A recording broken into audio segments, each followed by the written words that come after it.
시작.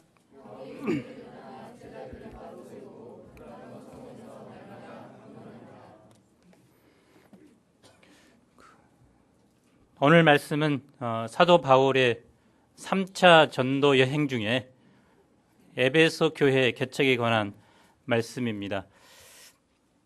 사실 바울이 그 에베소에 처음 온 것은 아니고 18장 21절에 보면 2차 전도 여행 때 에베소에 잠깐 들렸는데요. 하나님의 뜻이면 나중에 다시 오겠다고 약속을 하고 안디옥으로 돌아갔다가 이제 에베소에 다시 오게 되었습니다. 근데 에베소 개척 초기에는 많은 방해와 저항들이 있었습니다. 그런데 사도 바울이 어떻게 그것을 극복하고 성공적인 복음 역사를 이뤘는가, 오늘 그 비결이 나와 있습니다. 이 시간 에베소 개척의 성공의 비결이 무엇인가 살펴보는 가운데 우리가 2014년 새로운 복음 역사를 앞두고 우리가 캠퍼스 개척 역사를 어떻게 섬길 것인가 배울 수 있기를 기도합니다. 19장 1절부터 7절까지는 일명 에베소의 성령 강림 사건입니다. 바울이 요한의 세례만 알고 있는 그들에게 예수의 이름으로 세례를 주었습니다. 그러자 성령이 임했고 그들은 애언도 하고 방언도 하고 하는 그 변화된 사람들이 12명이나 생기게 되었습니다. 이것을 통해 바울은 에베소 개척 역사에 대한 큰 기대를 가졌을 것입니다. 8절을 보십시오. 한번 읽어보겠습니다. 시작.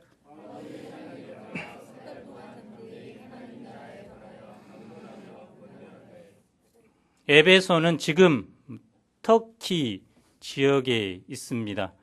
그래서 지중해 연안 중에 당시에 로마 다음으로 가장 큰 도시였습니다. 그래서 일명 그 에베소를 네오 롬, 신로마라는 별명을 가졌는데요. 소아시아의 수도여서 그 무역의 중심지였고 또 동서를 잇는 교통의 요지였습니다.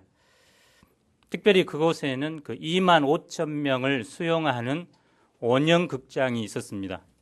보통 그 원형극장에 2만 5천 명이라면 그 도시의 그 10분의 1이 그 수용할 수 있는 장소였습니다. 에베소가 당시에 한 25만 명, 30만 명입니다.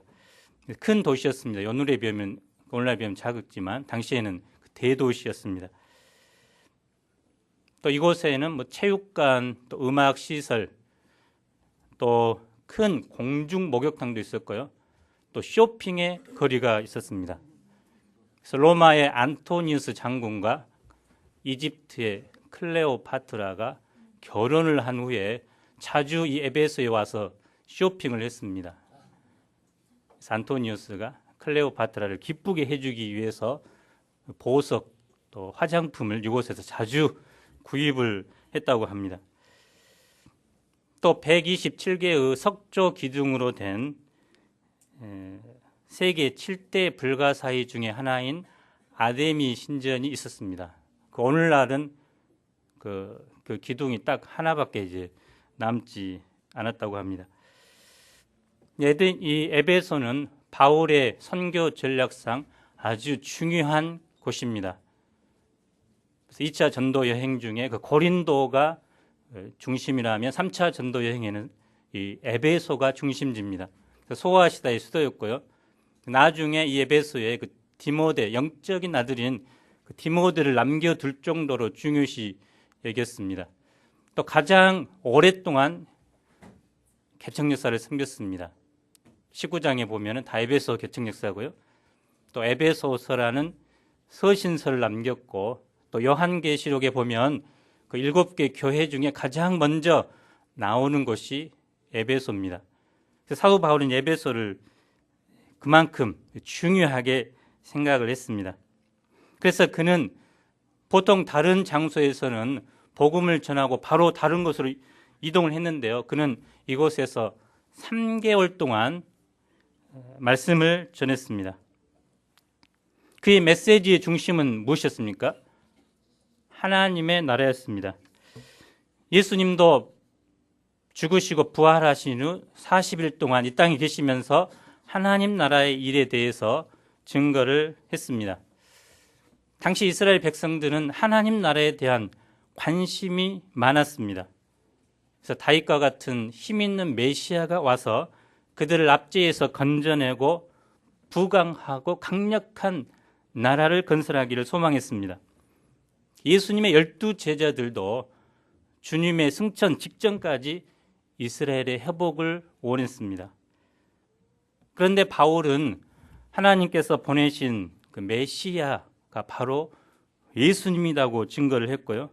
하나님의 나라도 힘을 통해 성취하는 나라가 아니라 예수님의 죽으심과 부활을 통해 이루어진 나라임을 증거했습니다. 또 율법을 잘 지켜서 들어가는 것이 아니라 예수님을 믿음으로 하나님의 나라에 들어감을 강조했습니다. 그리고 이 예수님의 통치를 받도록 권면했습니다. 예수님께서 이 땅에 오셔서 하신 일이 무엇일까요?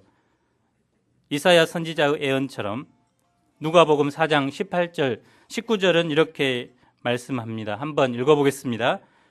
시작.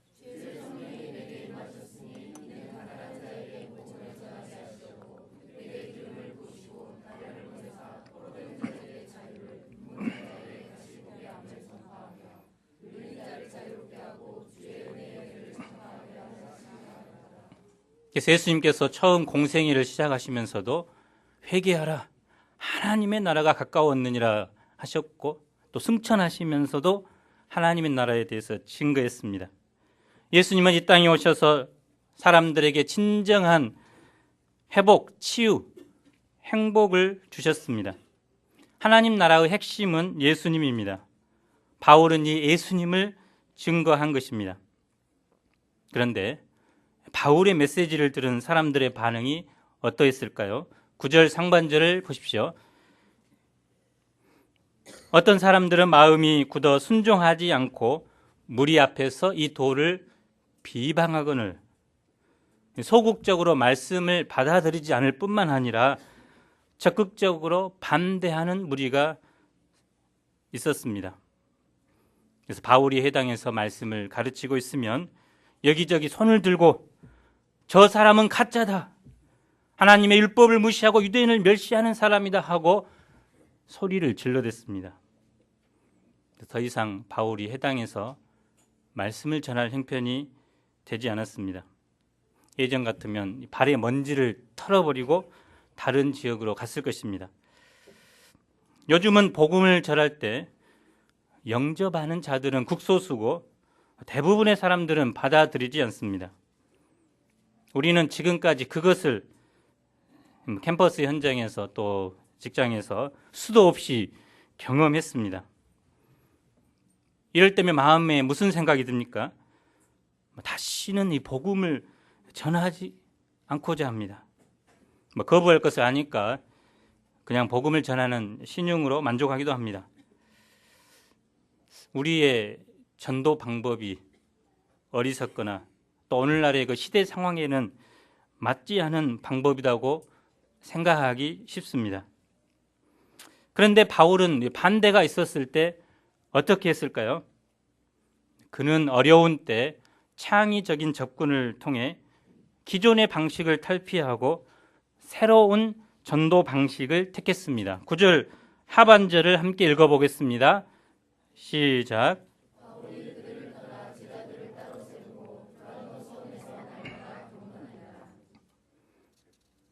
바울은 먼저 반발하는 그들을 떠났습니다. 그들과 인간적인 갈등을 하면서 대립하지 않았습니다. 새로운 대상, 새로운 장소, 새로운 사역 방향을 잡았습니다. 바울은 익숙한 회당 중심의 복음 역사에서 과감히 탈피했습니다. 우리도 마찬가지입니다. 복음 역사를 섬길 때 기존의 그 익숙한 방법 방법만으로 섬길 때가 많습니다. 우리는 주로 이제 노방 전도입니다. 처음 만나는 사람들에게 다가가서 이제 설문지를 하고 또 주소와 전화번호를 따서 후에 전화를 해서 관계성을 맺고 1대1로 섬기는 방법을 약 40년, 50년 쭉 해왔고요. 또 우리도 20년 동안 이 방법을 해왔습니다. 근데 요즘은 물론 이 노방 전도 가장 성경적인 방법이지만 또 이것에만 얽매여서는 안 됩니다. 안 되면 또 새로운 방법들을 개발해서 양들과 만날 수 있는 접촉점을 얻어야 합니다. 그래서 어떤 센터에서는 이제 인문학 강의, 플라톤의 국가론, 자기도 모르지만 대해 공부하고 싶은 사람 있으면 하자 하고 이제 대학교에 그 화장실이나 그곳에 자기 연락처를 주어서 그래서 다른 센터는 그렇게 해서 한 6명 정도가 전혀 이제 복음에 관심 있는 사람들이 와서 이제 처음에는 이제 그 공부만 하다가 나중에 이제 성경 공부로 인도하는 케이스도 있습니다. 또 우리 권상원 목자님은 영어 스터디를 양들은 관심이 많으니까 우리 인태 경제도 영어에 대해서 관심이 많으니까 그래서 스터디를 지금 하고 있고 이것을 통해서 소원이 많이 생겼습니다. 또 운동 경기를 할 수도 있고요. 또 직접 이제 학교에 교육원 통해서 이제 자기가 이제 수업을 받으면서 양들을 얻을 수도 있습니다. 그래서 안 될 때는 창조적인 방법을 새롭게 시도할 때 새로운 역사가 일어나게 됩니다. 바울은 기존의 해당 중심의 역사에서 과감히 탈피하고 새로운 방법을 시도했습니다.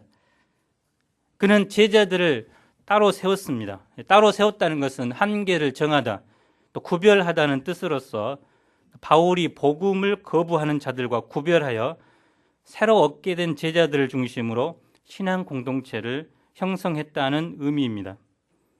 사실 이것은 잘 말이 맞지도 않는 것입니다. 불신자들에게 복음을 전해야 되는데 그렇지 않고 이제 9장 1절에서 7절에 나온 그 12명의 그 변화된 사람들 그들에게만 복음을 전하고자 더 깊은 말씀의 세계로 가고자 방향을 바꾼 것입니다. 그래서 무리 중심이 아니라 그 제자 중심의 사역으로 방향을 바꿨습니다. 저항하는 불신자들이 아니라 소원 있는 제자들에게 집중하고자 한 것입니다.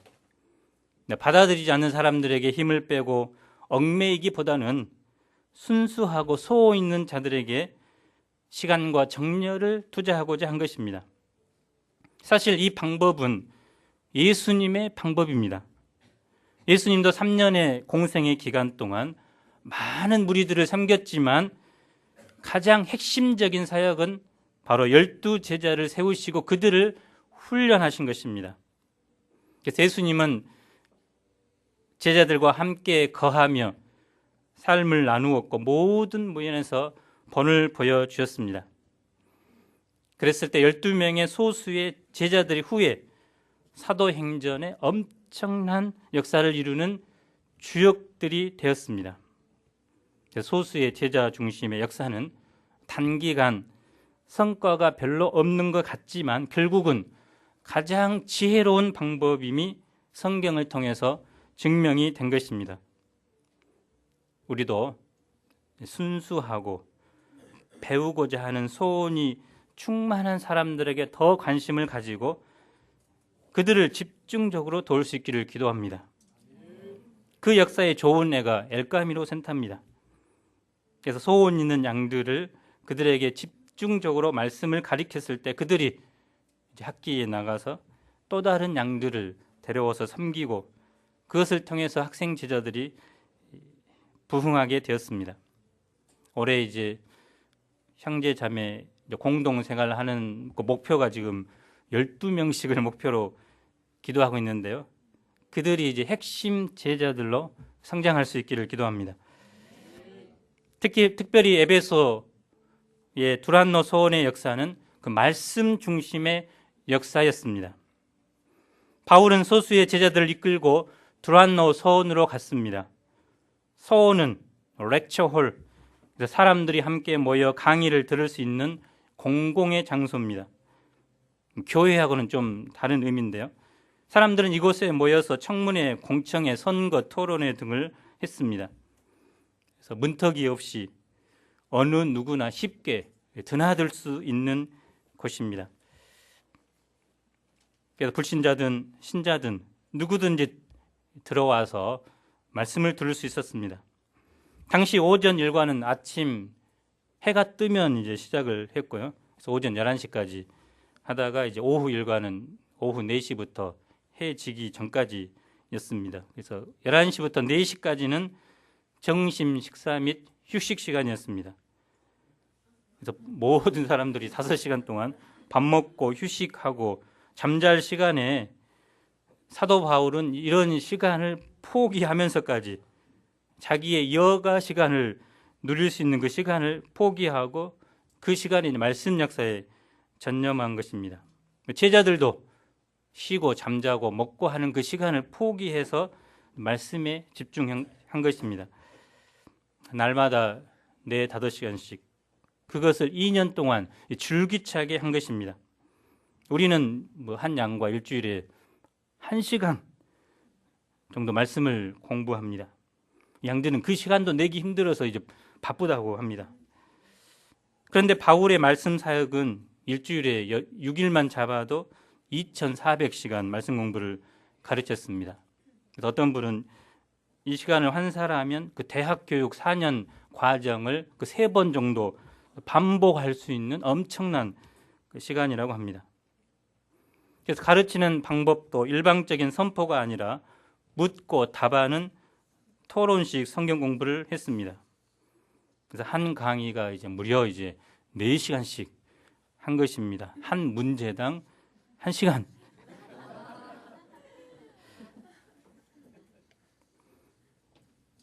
그런데 바울이 매일 이 말씀을 인도하기 위해서 얼마나 노력을 했겠습니까?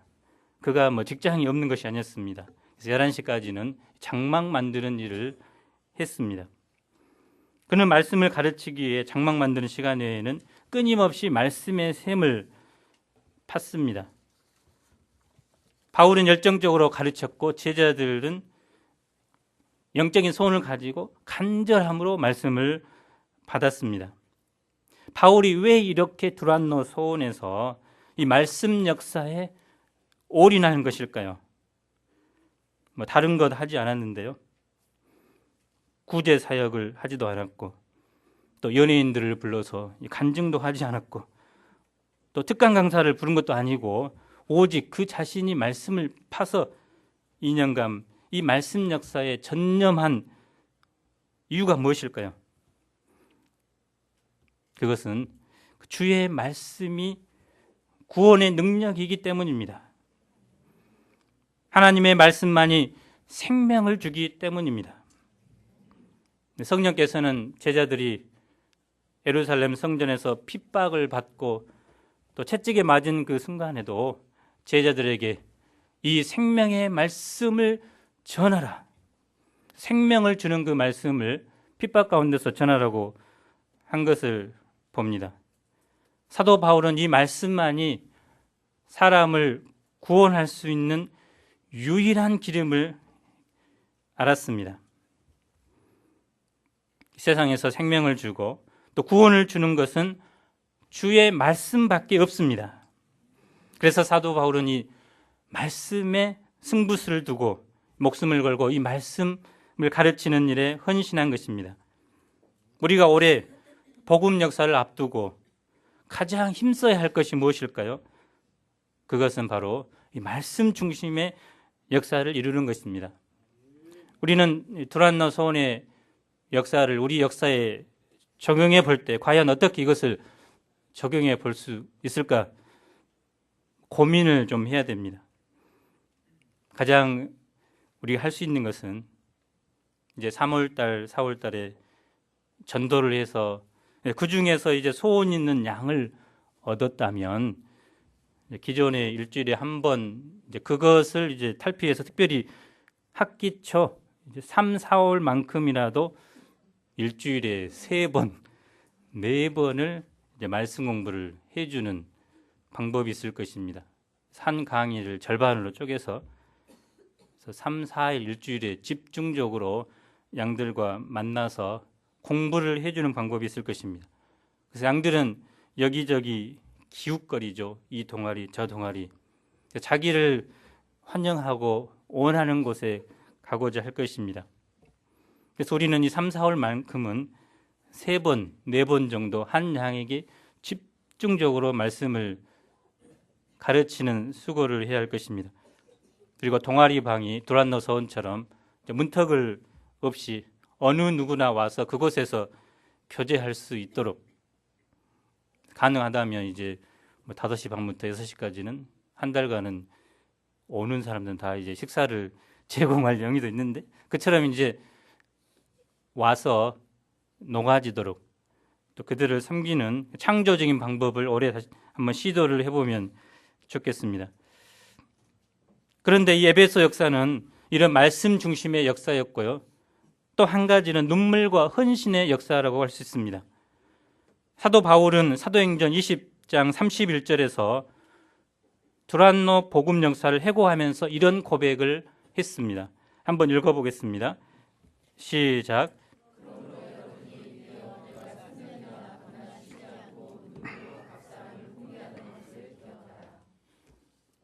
낮에 5시간만 한 것 같은데 여기서는 3년 동안 밤낮 쉬지 않고 또 눈물로 각 사람을 훈계했다고 했습니다. 사도 바울의 에베소 사역은 두란노 사역으로 한정되지 않습니다. 그래서 각 가정의 신방에서 문제 많은 양들을 눈물로 기도해주고 또 훈계를 했습니다. 그래서 때로는 이제 밥 먹는 것도 잊어버렸고 또 수없이 양들과 씨름하느라 이제 밤을 새기도 했을 것입니다. 사도 바울에게는 그 영혼에 대한 뜨거운 사랑이 있었습니다.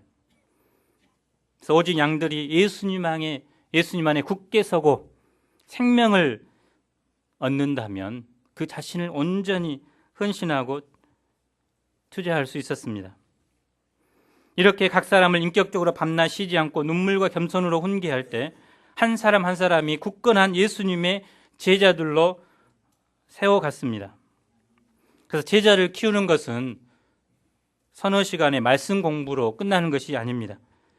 삶을 나누고 또 실제적인 문제를 위해 기도하고 도와주는 것까지 가야 합니다. 어떤 선교사님은 그래서 한 번 양은 영원한 양이다. 양의 관 뚜껑까지 덮어줄 각오로 양들을 섬겨야 한다. 그래서 해산의 수고를 통해서 제자들이 생명을 얻고 예수님의 제자로 세워지는 것입니다. 오늘날 제자 양성이 힘들다고 말합니다. 그러나 이전이나 지금이나 한 사람을 온전한 그리스도의 사람으로 키우는 것은 결코 쉽지 않습니다. 저도 올해 방향을 잡은 것이 이제 동역자 한 사람 한 사람과 깊은 인격적인 관계성을 맺는 것입니다. 또한 양들에게 말씀 공부를 하는 것으로 만족하지 않고 그의 전 삶을 함께 나누고 터치하고 돕는 것입니다. 그러면 이렇게 바울이 두란노 소원에서 말씀 역사에 집중했을 때 어떤 놀라운 일들이 일어났을까요? 첫째는 아시아에 사는 유대인이나 헬라인을 막론하고 다 주의 말씀을 듣게 되었습니다. 10절 하반절을 읽겠습니다. 시작.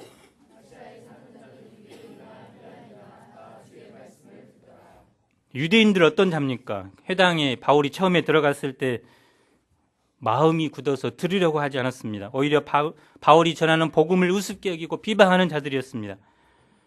그들의 내면에는 우리가 정통이다. 우리가 그대로 하나님의 말씀대로 살고 있다라는 헛된 자부심으로 가득한 자들입니다. 그러나 그런 유대인들도 바울을 통해 흘러나오는 주의 말씀을 듣고 받아들였습니다. 또 헬라인들은 어떤 사람들입니까? 선진국 사람들이라는 생각, 또 가장 큰 신인 아데미 신을 섬긴다는 마음으로 심히 교만한 사람들이었습니다. 그러나 그들도 주의 말씀을 듣고 하나님께 돌아오기 시작했습니다.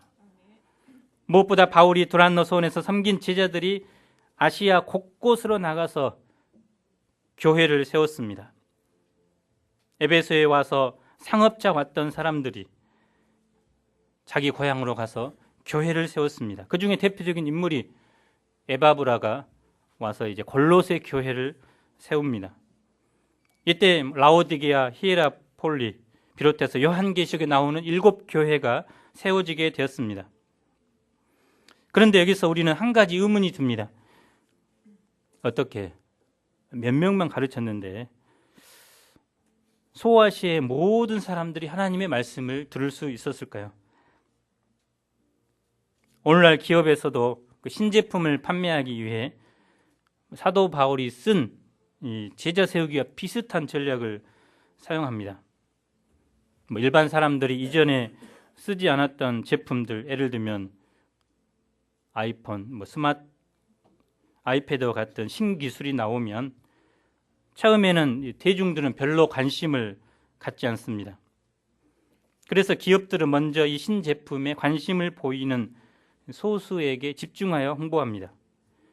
그래서 이들에게 공짜로 제품을 주기도 하고 잘 써보도록 조언도 해줍니다. 그리고 그 제품을 써본 소감을 인터넷에 올리거나 주변 사람들에게 나누도록 합니다. 이런 사람들을 얼리 어댑터라고 합니다. 들어보셨죠? 얼리 어댑터. 우리 센터에서도 어떤 사람이 이제 처음으로 아이패드와 같은 제품을 가장 먼저 사용하는 성각자적인 인물이 있으면 그 제품을 유심히 이제 옆에서 살펴보다가 그때서야 우리와 같은 사람들도 조금씩 그 제품에 관심을 보입니다. 그런 현상이 지속되다 보면 결국 이 대중에게도 어필하고 팔리게 되는 것입니다. 이것을 경영학 용어로 절벽 뛰어넘기라고 합니다. 바울의 두란노 서원 복음 역사도 마찬가지입니다. 처음에는 소수 12명이 말씀을 공부하는 것으로 시작이 됐습니다. 그런데 이 사람들이 말씀을 통해서 심령이 뜨거워지자 그들이 나가서 복음을 전하기 시작합니다. 그리고 주변 사람들이 영향을 받습니다. 점점점 이 말씀의 능력이 퍼져서 소아시아 전체가 하나님의 말씀을 듣게 됩니다. 처음에는 한두 명 영향받던 것이 점차 기하급수적으로 늘고 결국 아시아에 있는 전 사람들이 이 복음의 영향력을 받았습니다. 우리 가운데도 마찬가지일 겁니다. 한두 사람의 말씀에 사로잡힌 사람들이 생기면 그 사람들을 통해서 산부가 영향을 받고 또 조대 캠퍼스, 보건대 캠퍼스까지 말씀을 들은 사람들로 넘쳐날 것입니다. 둘째는 하나님께서는 바울의 손으로 놀라운 능력을 행하게 하셨습니다. 11, 12절을 보십시오. 사람들이 바울의 몸에서 손수건이나 앞치마를 가져다가 병든 사람에게 얹으면 그 병이 떠나고 악기도 떠났습니다. 손수건은 바울이 장막 만드는 일을 하다가 땀을 닦는 용도였고 또 앞치마는 옷을 버리지 않기 위해서 이제 앞에 두르는 치마입니다. 이것들이 능력의 근원이 아니고 하나님께서 이런 비상한 일이 나타나게 하신 것은 바울의 말씀 사역과 하나님께서 함께 하셨다는 것입니다. 그리고 그 능력을 보여주시는 것은 바로 예수님이 그리스도이심을 믿도록 하는 데 있습니다. 그런데 돌아다니면서 마술하던 어떤 유대인들이 바울의 흉내를 내고자 했습니다. 당시 마술사들 또 주술사들은 악령을 내쫓기 위해서 주문을 사용했습니다. 어떤 권위자의 이름으로 사용하는 것은 흔한 일입니다. 그래서 바울이 예수님의 이름으로 악령을 내쫓아 이것을 본 그들도 그 같은 효용을 보려고 예수님의 이름을 주문처럼 사용하고자 한 것입니다. 이들 중에 유대의 한 제사장 스게와의 7 아들들도 있었습니다. 그들은 말했습니다. 내가 바울의 전파하는 예수를 의지하여 너희에게 명하노라. 악기야 물러가라. 그러자 악기가 대답했습니다. 내가 예수도 알고 바울도 알거니와 너희는 누구냐? 그러면서 악기 들린 사람이 오히려 그 두 사람에게 뛰어올라 네 킥으로 얼굴을 보고 안바로 팔을 삐틀어서 피를 흘리겠습니다. 그들은 귀신 들린 사람에게 깔려 실컷 얻어맞고 피를 흘리며 벗은 몸으로 그 집에서 도망치게 되었습니다. 그들은 효과만 있다면 어떤 방법도 좋다고 생각했는데요. 그러나 하나님의 역사는 겉모습이나 방법만 빌린다고 이루어지지 않습니다. 하나님의 역사는 하나님께서 함께 하셔야 하는 역사입니다.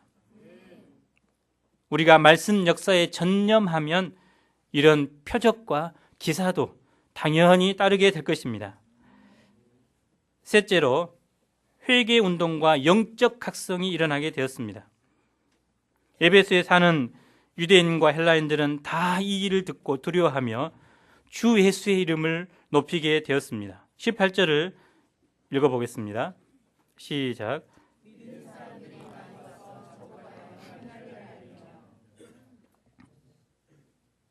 여기 보면 믿은 사람들이 자기들의 행한 일, evil deeds, 악한 행동들을 회개했습니다. 그들은 믿은 이후에도 버리지 않고 여전히 행해왔던 주술적인 행위들을 회개했습니다. 겉으로는 예수님을 믿고 있었지만 실제 생활에서는 과거의 부끄러운 행동을 여전히 반복하고 있었습니다. 그들은 그 죄를 회개하지 않으면 천국에서 끊어져 지옥으로 떨어질 것 같은 견딜 수 없는 고통과 두려움을 느낀 것입니다. 그래서 바울을 찾아와 숨겨왔던 죄악을 고백하고 눈물로 회개했습니다. 또 19절을 보십시오. 주의 말씀은 마술을 행하던 많은 사람들에게도 깊은 영향을 미쳤습니다. 그들은 에베소 사회의 가장 뿌리 깊은 토착 세력이었습니다. 그런데 그들이 마술책을 다 모아가지고 와서 모든 사람 앞에서 불살라 버렸습니다. 그 책값이 은 5만이나 되었습니다. 그래서 5만 명의 하루 품삯에 해당하는 거액입니다. 그 사람들이 왜 이렇게 했을까요? 당시 에베소는 이 마술의 도시로서 마술 주문에 글을 두고 에베소 글이라고 했을 정도로 마술 문화가 팽배했습니다. 그러나 바울을 통해서 주님의 말씀이 들어가자 그런 마술 문화가 깨어지고 그 일에 빠져있던 많은 사람들이 회개하는 역사가 일어났습니다. 우리도 에베소와 같은 이런 회개와 영적인 회복의 역사를 이루기 위해서는 우리가 즐기고 있는 마술책을 불태워야 합니다. 그것이 무엇입니까? 그것이 스마트폰일 수도 있고요. 또 자기가 은밀하게 보는 인터넷 서핑일 수도 있습니다. 그래서 하나님 대신 다른 것들을 즐기고 있는 것들을 과감하게 불태워 버려야 그곳에 말씀의 역사가 임하게 됩니다. 요즘 형제들 가운데 변화와 회개의 역사가 일어나고 있습니다. 학기 초에 연초에 권상우 목자 또 서승일 목자에게 심령을 터치하는 사건들이 일어났고요. 또 작년에는 이명철 목자님이 가을 제자 수양회를 통해서 회개하고 성령님의 강력한 임재를 느끼고 그 다음부터 집에 있는 TV를 과감히 이제 치워버렸습니다. 그리고 매일 아침 5시 30분이면 눈이 갑자기 띄어서 그때부터 이제 말씀 보고 기도하는 생활을 지금까지 해오고 있다고 합니다. 근데 도중에 이제 너무 이런 생활들이 심심해서 영화나 한 편 보러 가자 하고 이제 영화를 보러 갔습니다. 우리 혜정 목자와 같이. 영화 시작하기 전 10분 전에 도착했는데 혜정 목자가 너무 배가 아파서 이제 화장실에 갔는데 영화가 시작하더라도 이제 오지 않는 것이었습니다. 화가 속에서 막 화가 끓고. 네, 영화관에 들어갔는데 아주 깜깜해요. 영화 그 화면이 깜깜한가 아니면 영화관 자체가 깜깜한가. 그래서 콜라를 들고 갔다가 그냥 넘어져서 콜라를 완전히 바닥에 쏟아버리고 또 이것 보고 왜 이거 늦게 와서 재밌게 일단 봤는데 근데 그 다음 날은 이제 5시 반이 아니라 이제 7시에 눈이 떠졌습니다. 이제 하루 영화 봤다고. 물론 영화 보는 것이 죄는 아니지만 그래서 그때 이제 자기가 그 안목의 정욕을 즐겼던 것을 눈물로 회개하고 그때부터 다시 하나님께서 주시는 그 은혜를 회복했다고 했습니다. 그래서 그 은혜를 이제 다시는 이제 잃어버리지 않고자 지금까지 투쟁을 하고 있다고 합니다. 우리 이제 김주호 목자도 마찬가지죠. 새벽 기도를 결단하고 지금 뭐 철야 기도를 하고 있지만 철야 기도 한 이후에도 여전히 이제 새벽 제단을 지금 지키고 있습니다. 그래서 하나님께서 주니어 학사들을 지금 만지시고 있고 또 싱글 형제들을 회복시키고 있는 과정입니다. 오늘 올해 역사가 좀 기대가 됩니다. 그런데 이 모든 그 놀라운 역사의 이면에는 무엇이 있을까요? 20절 우리 한번 읽어보겠습니다. 시작.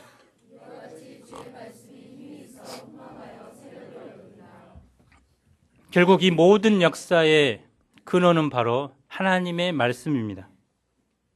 흥황화해라는 말은 스프레드 와이들리로서 널리 퍼져나가는 것을 말합니다.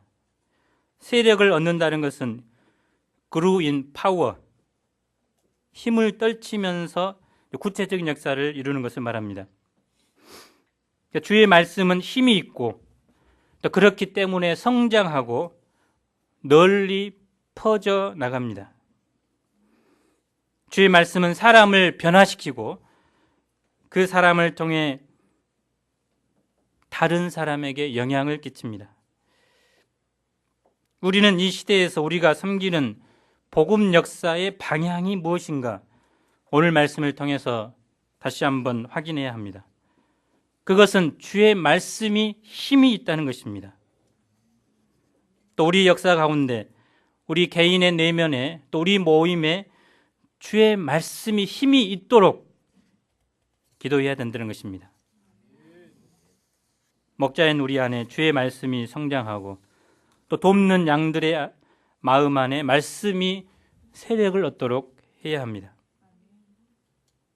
그래서 말씀의 종들, 이 성경 선생들은 더욱 깊이 있게 생명력 있는 명품 말씀을 준비해야 합니다. 무엇보다 이런 과정에서 주의 말씀이 힘이 있어 모든 세상 세력을 이긴다는 말씀에 대한 절대적인 확신을 새롭게 가져야 합니다.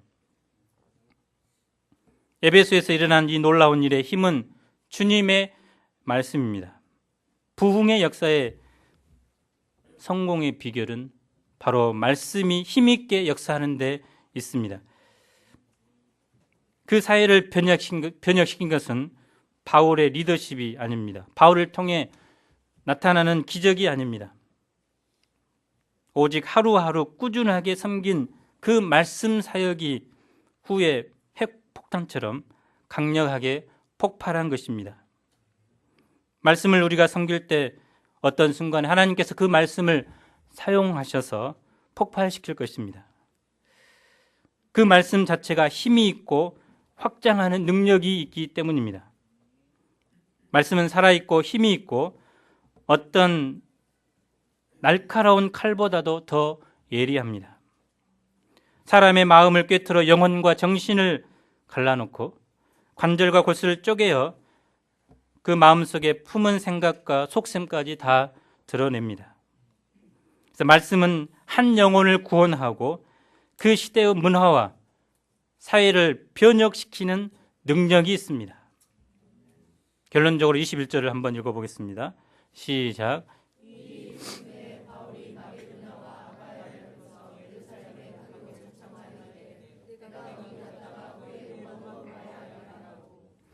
이 일 후란 에베소에서 놀라운 말씀 사역을 체험한 후를 말합니다.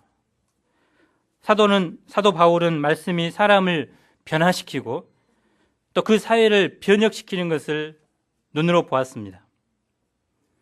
그는 말씀이 형황하여 세력을 얻는 것을 체험한 후 무엇을 하려고 합니까? 그는 먼저 예루살렘으로 가고자 합니다. 예루살렘 교회는 흉년 때문에 고생을 많이 했습니다. 이런 사실을 안 주변 교회들은 헌금을 했습니다. 그들은 동역자들에 대한 사랑을 말로만이 아닌 삶으로 표현한 것입니다. 사도는 말씀 사역을 체험한 후 이런 사랑을 전달하기 위해서 예루살렘부터 방문하려고 합니다. 이제 열흘 후면 우간다 의료 선교가 시작됩니다. 말씀 사역을 체험한 사람들은 실제적으로 어려움 가운데 처한 사람들에 대한 긍휼의 마음을 가지고 도와야 합니다. 특별히 우리는 현재까지 4분이 더 추가로 돼서 지금 31명이 가고자 합니다.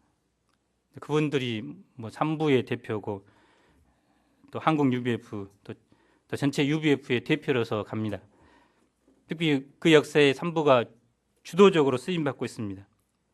그래서 우리가 우간다 의료 선교에 대한 주인의식을 가지고 또 그들이 이 구제 사역을 힘있게 감당하도록 기도해야 되겠습니다. 사도 바울은 이제 예루살렘을 거쳐서 로마까지 가고자 합니다. 뭐 여행 가고자 하는 것이 아니라 복음을 전하기 위해서입니다. 로마는 그냥 로마가 아니라 세계의 심장입니다. 모든 길이 로마로 통하듯이 정치, 사회, 경제, 문화 등이 모두 로마로 통했습니다. 로마를 정복하지 않고서는 세계를 정복했다고 말할 수 없습니다. 그런 점에서 로마로 가려고 하는 것은 바로 세계로 가려는 것입니다. 우리가 말씀을 통해 은혜 받고 체험했다면 그 말씀에 그 생명을 주는 말씀을 들고 캠퍼스로 또 세계로 나아가야 합니다.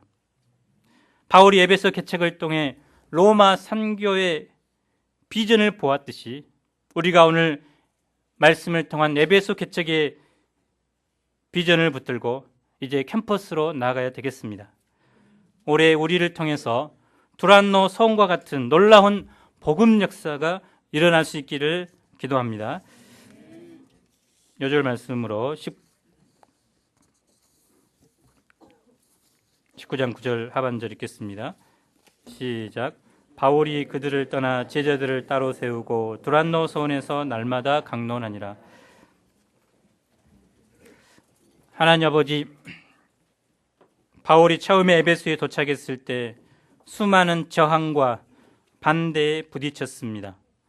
그러나 그것에 굴하지 않고 그는 새로운 또 창조적인 방향을 잡았습니다. 제자들을 따로 세우고 두란노 소원에서 날마다 강론하는 그것을 2년 동안 했을 때 주의 말씀이 흥황하여 세력을 얻어 온 아시아에 사는 모든 사람들이 주의 말씀을 듣고 변화되고 또 에베소를 사로잡던 마술의 문화가 변혁되고 도시가 새로워지는 역사가 일어났습니다. 그 모든 역사의 중심에 바로 말씀의 역사가 있었습니다.